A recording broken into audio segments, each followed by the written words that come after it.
என்னை பொறுத்த வரைக்கும் ஒன்று சொல்லுவாங்க, பெப்சி வந்து மெம்பராக இருக்கவங்களோ மெம்பர் இல்லாத இருக்கவங்களோ யார் இதுலேயுமே வந்து யாருமே போய் ஒருத்தரோட ஷூட்டிங்கோ இல்லை எந்த ஒரு பணியையும் தடுக்கிறதுக்கு எவனுக்குமே உரிமை கிடையாது. ஆனால் யாருடைய தொழிலையும் முடக்குவதற்கு யாருக்குமே உரிமை கிடையாது. சில ஊடகங்களில் ஒரு 4 பேரை குறிப்பிட்டாங்க. தனுஷ், கமலஹாசன், சிம்பு, அப்புறம் விஷால், இவங்க 4 பேரும் போட்டு நீங்கள் தான் சொல்லுங்களேன் அந்த 4 பேர் யாருன்னு. ABCDன்னு யாருன்னா சொல்லுங்களேன். சொல்றதுக்கு தைரியம் இல்லைன்னா அப்ப அந்த தயாரிப்பாளர் சங்கத்தில் இந்த முடிவு செய்த அந்த பொறுப்பில் இருக்கக்கூடிய நிர்வாகிகளோ யாருக்குமே வந்து உண்மையிலே முதுகெலும்பு இல்லையா, இல்லை பயமா? உண்மையிலேயே தனுஷ் தவறு பண்ணியிருக்காரு, அந்த மாதிரி இல்லைன்னா அவர் மேலே நடவடிக்கை எடுங்க. கமல்ஹாசன்னா நடவடிக்கை எடுங்க, விஷால்னா நடவடிக்கை எடுங்க, இல்லை சிம்புனா நடவடிக்கை எடுங்க. ஏன் பயப்படுறீங்க, ஏன் தயங்குறீங்க? எல்லாருக்குமே சமமாக ட்ரீட் பண்ணுங்க. பெரிய படம் சின்ன படம் படத்தில் பட்ஜெட்டில் தான் சொல்றீங்க. இதில் வந்து திறமையிலேயே வந்து ரொம்ப திறமையானவர் அப்படின்றத விட நீங்கள் என்ன சொல்லுங்க, ஓ இவர் வசதியானவர், இவர் பிரபலமானவர், இவர் வந்து ரொம்ப இன்ஃப்ளூயன்ஷியல் பர்சனு, ஐயோ இவர் பேரை சொல்லக்கூடாது, இவங்கெல்லாம் சாதாரணமான சொல்லலாம்னா அப்புறம் என்ன நீங்கள் சம உரிமை கொடுக்குறீங்க? சினிமா சட்டை நேயர்களுக்கு வணக்கம். இன்று நம்முடன் உரையாட திரு பத்திரிகையாளர் ஒட்டந்துரை அவர்கள் வந்திருக்கார். வணக்கம் சார். வணக்கம் பிரகாஷ். இன்று நம்ம எதை பற்றி பேசியிருக்கோம் என்றால் ப்ரொடியூசர் கவுன்சிலேருந்து வெளியான லெட்டரை பற்றி தான் நம்ம பேச போகிறோம். சார், இப்போ வந்து பார்த்தீங்கன்னா ப்ரொடியூசர் கவுன்சில் இது லெட்டர் ஒன்று இஷ்யூ பண்ணியிருக்காங்க. ஸோ வந்து 3வது பாயிண்ட் என்ன கொடுத்துருந்தாங்க அப்படின்னா, இந்த மாதிரி ஸ்குவாடு மாதிரி போயிட்டு அந்த ஷூட்டிங் ஸ்பாட்டில் இன்செக்ட் பண்ணி எதையும் ஸ்டாப் பண்ணக்கூடாது. ஏதாவது சம்மந்தப்பட்ட பிரச்சனை இருந்துச்சு அப்படின்னா அதோட ரெக்கார்டை எடுத்துக்கிட்டு நீங்கள் தயாரிப்பாளர் சங்கம் தான் வரணும். வந்ததுக்கப்புறம் அந்த தயாரிப்பாளரையும் எல்லாரையும் கூப்பிட்டு வச்சு நாங்கள் அதை சரி பண்ணுன்ற மாதிரி சொல்லியிருக்காங்க. இதை நீங்கள் எப்படி சார் பார்க்குறீங்க? அதுக்கு முன்னால் அவங்க என்னன்னா அந்த 2வது பாயிண்ட் என்ன போட்டிருக்காங்கன்னா, பெப்சி இருக்கு இல்லைங்க, film employees federation of southern India சம்மேளனம், அவங்களும் தயாரிப்பாளர் சங்கமும் ஒரு புரிதல் வந்து அது ஒரு ஒப்பந்தம் போட்டுக்கிறோம், அது பிரகாரமாக வந்து யாரையும் டிஸ்டர்ப் பண்ணக்கூடாது அப்படின்னு சொல்லியிருந்தாங்க. அதே மாதிரி அந்த 3வது பாயிண்ட்டில் என்ன போட்டிருந்தாங்கன்னா, இந்த மாதிரி வந்து சில நேரங்களில் வந்து இந்த பெப்சிலேருந்து முக்கியமான நிர்வாகிகள்லாம் வந்து ஷூட்டிங் ஸ்பாட்டில் போயிட்டு எதனா பிரச்சனை பண்ணுறாங்க, ஸ்குவாடுன்ற பேரில் போகிறாங்க, போயிட்டு எதனா திடீர்னு ஷூட்டிங்கெல்லாம் நிறுத்துறாங்க, அந்த மாதிரிலாம் நிறுத்தக்கூடாது அப்படின்னு சொல்லியிருக்கோம் அப்படின்னு சொல்கிறாப்புல அந்த இதில் போட்டிருக்காங்க. இனி அந்த மாதிரி செய்யக்கூடாது அப்படின்னு. என்னை பொறுத்த வரைக்கும் ஒன்று சொல்லுவாங்க, பெப்சி வந்து மெம்பராக இருக்கவங்களோ மெம்பர் இல்லாத இருக்கவங்களோ யார் இதுலேயுமே வந்து யாருமே போய் ஒருத்தரோட ஷூட்டிங்கோ இல்லை எந்த ஒரு பணியையும் தடுக்கிறதுக்கு எவனுக்குமே உரிமை கிடையாது. புரியுதுங்களா? இதில் என்னத்தை இவங்க வந்து இதுக்கு போட்டாங்கன்னு தெரியல, அந்த மாதிரி உரிமையே கிடையாது. நான் மெம்பராக இல்லை, நாளைக்கு நான் படம் பண்ணுறேன், இல்லை நீங்கள் மெம்பராக இல்லை நீங்கள் படம் பண்ணுறீங்கன்னா உங்களை வந்து யாரும் பெப்சியோ எக்ஸோ ஒய்யோ செட்டோ எந்த சங்கமும் யாரும் வந்து உங்கள் படப்பிடிப்பு தளத்தில் வந்து உங்களை வந்து தடை பண்ண முடியாது, நிறுத்த முடியாது. நிறுத்தினாங்கன்னா போலீஸ் கம்ப்ளைண்ட் கொடுத்தீங்கன்னா எல்லாரையும் உள்ளே பிடிச்சி உட்கார வைக்கணும் தான் சட்டம் சொல்லுது. ஏன்னா யாருடைய தொழிலையும் முடக்குவதற்கு யாருக்குமே உரிமை கிடையாது. இதை பெருசாக இன்னும் இவங்க போட்டுருக்காங்க. இவங்க தயாரிப்பாளர் சங்கம் வந்து அதை போடவே தேவையில்லை. அப்படி எதனா இருந்தால் இவங்க நடவடிக்கை எடுக்கலாம், தைரியமாக எடுக்கலாம். ஆனால் இவங்களுக்கு ஏன் பயம் அப்படின்னு சொன்னீங்கன்னா, சில நேரங்களில் சில தயாரிப்பாளர்கள் வந்து இந்த தொழிலாளர்களுக்கு வந்து பேலன்ஸ் பேமெண்ட் வச்சுருது, காசு கொடுக்காம இழுக்குது. நிறைய தயாரிப்பாளர்களும் பண்ணுற தப்பு. அந்த கடுப்பில் தான் வந்து அந்த தொழிலாளர்கள் அந்த மாதிரி செய்கிறாங்க. அதனால் இங்கே என்ன புரிதல் இருக்குன்னா, நாங்கள் ஒழுங்காக வேலை வாங்கினா ஒழுங்கான சம்பளத்தை ஒழுங்காக கொடுத்துருவோம். அதே மாதிரி அவங்க என்ன சொல்லலாம், இந்த புரிதல் ஒப்பந்தத்தில் என்ன சொல்லலாம், எனக்கு ஒழுங்கான கூலியை கொடுத்துட்டீங்க, நாங்கள் பாட்டு எங்கள் வேலையை செய்கிறோம் அப்படின்னு சொல்லி போடணும். அதை விட்டுட்டு ஸ்குவாடை பற்றிலாம் மென்ஷன் பண்ணுறது இது சும்மா ஒரு பெரிய ஒரு கன்ஃபியூஷனை கிரியேட் பண்ணுறதுக்காக தான் நான் பார்க்குறேன். 3 பேராவா அவ்வளோ பெருசாக போட்டிருக்காங்களே சார், அதுதான் சொல்கிறாங்க சொல்லி சொல்கிறீங்க. பட் ஆனால் அந்த பேரா படிக்கும்போது எனக்கு அப்படி தெரியவே இல்லை. ஆமாங்க, யாருங்க ஓ இது மாதிரி இந்த ஒரு பயத்தை காமிச்சிருக்கேன். இது வந்து சின்ன மேட்ருங்க. என்கிட்ட யாருன்னா காசு கொண்டு வந்து கொடுக்க சொல்லுங்கள், நான் படம் பண்ணி கொடுக்குறேன். யாருன்னா ஒரு இன்வெஸ்டர் சொல்லுங்கள், நான் ஆள் வாங்கி வைக்கிறேன். மெம்பர் இருக்கவங்க மெம்பர் இல்லாதவங்க வச்சு பண்ணுறேன். யாருன்னா ஒருத்தர் வந்து தடை பண்ண சொல்லுங்கள். சட்டப்படி போனீங்கன்னா தப்பே கிடையாது சார். நீங்கள் தவற மடியில் கனம் இருந்தால் தான் பை பண்ணும். நான் ஒரு ப்ரொடியூசராக இருந்தால் ஒழுங்காக சம்பளம் கொடுக்கலான்னா அவன் வந்து என்னை கேட்பான். கண்டிப்பாக புரியுதுங்களா? அதனால் அவன் வந்து என்னை வந்து தடுக்க முடியாது. தடுக்கணும்னா அவன் சட்டப்படியான நடவடிக்கை தான் எடுக்க முடியாது. அதுக்கு மேலே உள்ளே பூந்தானா கட்ட பஞ்சாயத்து அப்படின்ட்டு தான். ஏன்னா நீ பெரும்பாலும் இருக்க சங்கங்கள், வெளி சங்கங்களும் சரி, சினிமா துறையில் இருக்க சங்கங்களும் நிறைய கட்ட பஞ்சாயத்தில் தான் நடக்குது. அதில் தான் வருமானம் வருது. புரியுதுங்களா? அதனால் இதெல்லாம் வந்து அப்படி காதல் வாங்கிட்டு அப்படி காதல் போட்டு போகணும் தான். ஓகே சார், நான் வந்து முக்கியமாக உங்களை கேட்குறேன்னு நினச்ச ஒரு கேள்வி வந்து பார்த்தீங்கன்னா, 4வது பேராவில் என்ன பாயிண்டில் என்ன போட்டிருக்காங்க அப்படின்னா, ஏற்கனவே முடிவு செய்த மாதிரி அந்த 4 முன்னணி நடிகர்களுக்கு ஒத்துழைப்பு கிடையாது அப்படின்ற மாதிரி போட்டிருந்தாங்க. ஏற்கனவே முடிவு பண்ண அந்த முன்னணி நடிகர் 4 பேர் யார் சார்? அதாவது இவங்களுக்கு தயாரிப்பாளர் சங்கத்துக்கு முதுகெலும்பு கரெக்டாக இருக்கணும். ஸ்பைன் இருக்கணும் அப்படின்னு சொல்லி இங்கிலீஷில் சொல்லுவாங்க. இவங்களுக்கு அது கிடையாது அப்படின்னு தான் சொல்லுவாங்க. ஏன்னா ஒரு வாரத்துக்கு முன்னாடி இந்த விஷயம் வெளியில் கசிஞ்ச உடனே சில ஊடகங்களில் ஒரு 4 பேரை குறிப்பிட்டாங்க. தனுஷ்,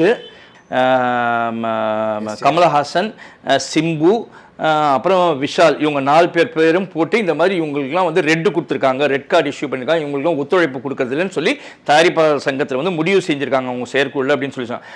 அப்போ எல்லாரும் என்ன சொன்னாங்கன்னா, இல்லை அந்த மாதிரிலாம் நாங்கள் எதுவுமே சொல்லலை, அப்படிலாம் யார் மேலேயும் நாங்கள் நடவடிக்கை எடுக்கலை அப்படின்னு சொல்லி சொன்னாங்க. சரிங்களா?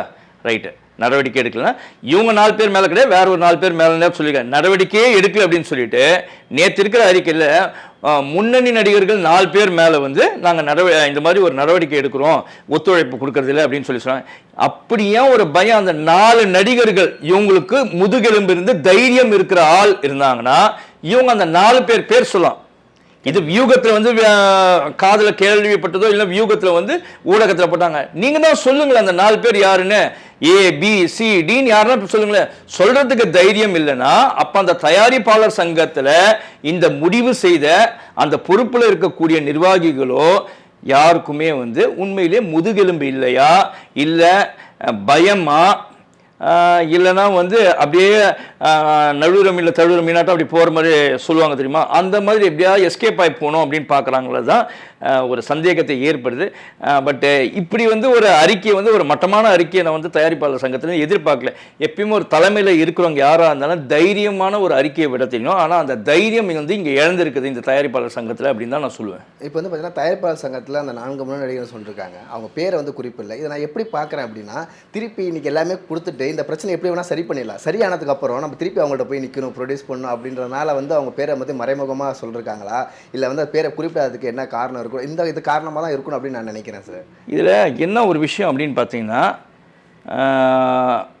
முதல்ல வந்து ஒரு ஸ்பெக்குலேஷன் போன வாரம் வந்து செய்திகள்லாம் பார்த்தீங்கன்னா கமலஹாசன் பேர் இன்வால்வ் ஆயிடுச்சு அப்படின்னா. ஒன்றுன்னு சன் பிக்சர்ஸ் அவங்களோட ராயன் அடுத்த வாரம் வரப்போகுது படம், புரியுதுங்களா? அந்த படத்தில் வந்து ராயனில் யாருன்னா தனுஷ் தான் வந்து கதாநாயகன். நீங்கள் தனுஷ் மேலே அப்படின்னு அந்த ஸ்பெக்குலேஷன் தனுஷ் மேலே அப்படின்னு வந்து செய்திக்கு சொல்கிறேன். இப்போ அவர் பேரை வெளியில் சொன்னால் ரூலிங் பார்ட்டியில் இருக்க சன் டிவி அவங்க, புரியுதுங்களா, அவங்க சும்மா இருப்பாங்களா, எதனா சொல்லுவாங்களோ என்னென்னு இந்த ஒரு பயம். நான் என்ன சொல்கிறேன்னா, உண்மையிலேயே தனுஷ் தவறு பண்ணியிருக்காரு, அந்த மாதிரி இல்லைன்னா அவர் மேலே நடவடிக்கை எடுங்க. கமலஹாசன்னா நடவடிக்கை எடுங்க, விஷால்னா நடவடிக்கை எடுங்க, இல்லை சிம்புனா நடவடிக்கை எடுங்க. ஏன் பயப்படுறீங்க, ஏன் தயங்குறீங்க? அப்போ பெரிய நடிகருங்கள்னா நீங்கள் சொல்ல முடியாது, சின்ன நடிகர் யாருனா அவன் மேலே நீங்கள் நடவடிக்கை எடுத்துருவீங்க. இல்லை ஒரு சின்ன தயாரிப்பாளர், சின்ன இயக்குனர் யாருன்னா ஒருத்தர் பிரபலம் இல்லாதவர்னா அவர் மேலே வண்டி தைரியமாக பேர் சொல்லி நடவடிக்கைங்கன்னா இது வந்து ஒரு கோழத்தனமான ஒரு செயல் அப்படின்னு தான் சொல்லுவேன் நான். ப்ரொடியூசர் கவுன்சிலேருந்து இதுலேருந்து என்ன சார் திருத்திக்கணும்னு நீங்கள் நினைக்கிறீங்க? இல்லை எல்லாருக்குமே சமமாக ட்ரீட் பண்ணுங்க. பெரிய படம் சின்ன படம் படத்தில் பட்ஜெட்டில் தான் சொல்கிறீங்க. இதில் வந்து திறமையிலையும் வந்து ரொம்ப திறமையானவர் அப்படின்றத விட நீங்கள் என்ன சொல்லுங்க, ஓ இவர் வசதியானவர், இவர் பிரபலமானவர், இவர் வந்து ரொம்ப இன்ஃப்ளூயன்ஷியல் பர்சனு, ஐயோ இவர் பேரை சொல்லக்கூடாது, இவங்கெல்லாம் சாதாரணமான சொல்லலாம்னா அப்புறம் என்ன நீங்கள் சம உரிமை கொடுக்குறீங்க? அப்போ நீங்கள் வந்து பயாஸ்டாக தான் இருக்கிறீங்க அப்படின்னு சொல்லலாம். அதாவது ஒரு மாதிரி பாகுபாடு பார்த்து தான் நீங்கள் நடந்துக்கிறீங்கன்னா அதை நீங்கள் மாற்றிக்கொள்ள வேண்டும் அப்படின்னு சொல்கிறேன். இப்போ வந்து பார்த்தீங்கன்னா ரத்ன படத்தோட ப்ரொமோஷனில் வந்து விஷால் அவர்கள் என்ன சொல்லியிருந்தார் அப்படின்னா, அந்த 2 கோடி 3 கோடிலாம் வச்சுட்டு யாரும் தயவு செஞ்சு படம் பண்ண வராதிங்க, நிறையா படங்கள் வருது, எதுவுமே ரிலீஸ் ஆகிறது கிடையாது அப்படின்னு சொல்லி ஒரு அறிக்கை விட்டுருந்தார். அப்போ கூட தயாரிப்பாளர் சங்கத்துலேருந்து அதுக்கான எந்த ஒரு ரியாக்ஷனுமே போக கிடையாது. இந்த சின்ன சின்ன தயாரிப்பாளர் மட்டும்தான் இது பண்ணிட்டு இருந்தாங்க. இப்போ வந்து திடீர்னு இந்த சங்கம் வந்து 4 பேர் முன்னணி நடிகர்கள் அப்படின்னு அறிக்கை விடும் போது அதையும் இதையும் எப்படி சார் நீங்கள் பார்க்குறீங்க? அதாவது அவர் விஷால் சொன்ன ஒரு விஷயம் என்னன்னா, பெரிய பெரிய படங்களே தூங்கின்னு இருந்துச்சு. ஒன்றும் இல்லைங்க, இதுக்கு பெரிய படம்னு சொன்னேன்னா, ஏன்னா இன்றைக்கி வியாபாரம் அந்த மாதிரி இருக்கிற ஒரு ரீசன் தான். அவர் சொன்னது வந்து அந்த மாதிரி தான் நான் பார்க்குறேன். ஏன்னா வேல்ஸ் ஃபிலிம் இன்டர்நேஷ்னல் இருக்காருங்களே, அவர் வேல்ஸ் வந்து பெரிய ஆள், அவர் இருக்கிறதே. அவர் ஐஸ்வரி கணேஷ் அவரோட தயாரிப்பிலான நம்ம இவர் நடித்தார், அவரோட மச்சான் தான் நடித்தார், வருண் அப்படின்றவர் தான் கதாநாயகனாக நடித்தார். கௌதம் வாசுதேவ மேனன் தான் படத்தை இயக்குனர், புரியுதுங்களா? ஜோஷுவா அப்படின்ற ஒரு படம். அந்த படம் வந்து ரெடி ஆகிட்டு 3 வருஷத்துக்கிட்ட தூங்கி இருந்துச்சு, ரிலீஸ் பண்ண முடியாமல் இருந்துச்சு. அவ்வளோ பணபலம் உள்ள ஆட்கள்தே ரிலீஸ் பண்ண முடியாமல் இருந்துச்சு. சில பெரிய பெரிய நடிகருங்க படமும் ரிலீஸ் ஆகாமல் இருக்குது. காரணம் என்னென்னா, ஒன்று தியேட்டர் சிண்டிகேட்டுன்னு ஒன்று இருக்குங்க, அதெல்லாம் இல்லைன்னு தான் சும்மா சொல்ல முடியாது. ஒரு 5-6 பேர் கட்டுப்பாடில் தான் இருக்குது, புரியுதுங்களா? தமிழ்நாட்டில் இருக்க திரையரங்குகள், சினிமா அந்த மாதிரிலாம் கட்டுப்பாடில் இருக்குது. அப்படி இருக்கும்போது யார் படம் ரிலீஸ் பண்ணணும் பண்ணக்கூடாதுன்ற மாதிரி அவங்க தான் டிசைட் பண்ணுறாங்க. அதெல்லாம் இல்லைன்னா சொல்லவே முடியாது.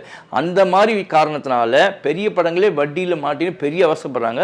சின்ன படங்கள் வந்து நீங்கள் அவஸ்தைப்பட வேண்டாம், கடன் வாங்கிலாம் பண்ணிவிட்டு இப்படி மாட்டிக்காதீங்க, இருக்கிற வேறு ஏதாவது தொழில் பண்ணுங்கன்ற வகையில் அவர் சொன்னார். அவர் சொன்னது ஒரு நல்ல எண்ணத்தில் சொன்னார். ஆனால் அது எடுத்துக்கிற விதத்தில் எனக்கு அது பிடிக்கல. நான் தயாரிக்கிறேன் ஒரு படம், சின்ன படம் அப்படின்னும் போது எனக்கு என்ன கோவம்னா, நீ ஒண்டி பண்ணலாமா, நான் பண்ணக்கூடாதா அப்படின்னு தான் எனக்கு ஃபீல் வரும். அந்த மாதிரி தான் சில சிறுபட தயாரிப்பாளர்களும் அவர் மேலே ஆதங்கப்பட்டாங்க. ஆனால் உண்மைக்கான காரணம் இதுதான் அப்படின்னு எனக்கு தோணுது. இப்போ வந்து பார்த்தீங்கன்னா திரு அமீர் அவர்கள் வந்து ரீசெண்டாக ஒரு ஃபங்க்ஷன் வந்து சொல்லியிருந்தாரு, சினிமா வந்து ஒருத்தர் உங்களை கையில் கட்டுப்பாடில் வந்து போயிடுச்சு, இது இப்படியே போச்சுன்னா தமிழ் சினிமாவுக்கு நல்லது கிடையாது, நான் வந்து பார்த்தீங்கன்னா மதுரையிலே போயிட்டு அங்கேயே பணம் எடுத்து அங்கேயே இது பண்ணிவிடுவேன் அப்படின்ற மாதிரி சொல்லியிருந்தாரு. இப்போ வந்து தயாரிப்பாளர் சங்கத்தில் வந்து இந்த பிரச்சனை இருக்குன்றா தெரியும் போது இந்த இதில் தலையிட்டு இதை சரி இது பண்ணாமல் பட் வேறு சில அறிக்கைகள்லாம் கொடுத்துட்ருக்காங்க இல்லையா, இதை பற்றி நீங்கள் என்ன சொல்லுங்கள்? இல்லை, அமீர் வந்து தைரியமாக பேசக்கூடிய ஆள். அப்படிப்பட்டவர் ஏன் பயப்படுறான்னு சொல்ல, அந்த ஒருத்தர் கையில் இருக்குதுன்னு சொன்னார்ல, அது தைரியமாக அந்த பேரை சொல்லலாம்ல. இல்லை அவர் தானே தைரியமாக இருந்தால் ஒரு வழக்கு தொடுக்கலாம்ல, அவர் மேலே எங்களை கட்டுப்படுத்துகிறாங்க அப்படின்னு அவங்க மேலே புகார் தெரியும். அதை ஏன் சொல்ல மாட்டேன்றாரு? அமீர் அது சொல்லியிருந்தாருன்னா அதை வந்து நம்ம ஒரு விவாதமாக எடுத்து கூட பேசலாம், இல்லை அதை பற்றி எடுத்து பேசக்கூடிய ஒரு அவசியம் இருக்கும். பட் அமீர் வந்து பயந்து போயிட்டு அந்த பேரை சொல்லாமல் இருக்கிறாரோ இல்லை தயங்கி போய் அந்த பேரை சொல்லாமல் இருக்கிறாரான்னு தெரியல. அது அப்படி இருக்கும்போது அதை பற்றி நம்ம பேசுகிறதே வேஸ்ட் அப்படின்னு தான் சொல்லுங்க. ஏன்னா அமீர் தைரியமாக பேசக்கூடியவர், தைரியமாக பேசலை, இந்த இடத்துல அவர் தவறிட்டார் அப்படின்னு தான் நான் சொல்லுவேன். இது வரைக்கும் நேரம் ஒதுக்கி எங்களுக்காக இன்டர்வியூ கொடுத்து ரொம்ப நன்றி சார். மீண்டும் ஒரு நல்ல நிகழ்ச்சியில் நல்ல டாப்பிக்கோட உங்களுடன் சந்திக்கிறேன். அதுவரை உங்களிருந்து விடைபெறுவது உங்கள் விஜய் பிரகாஷ். சினிமா செட்டர் சேனலை மறக்காமல் சப்ஸ்கிரைப் பண்ணுங்கள், பெல் பட்டனை கிளிக் பண்ணுங்கள். மேலும் இது போல் பல தகவல் தெரிஞ்சிருக்க எங்கள் சேனலோட இணைந்திருங்கள்.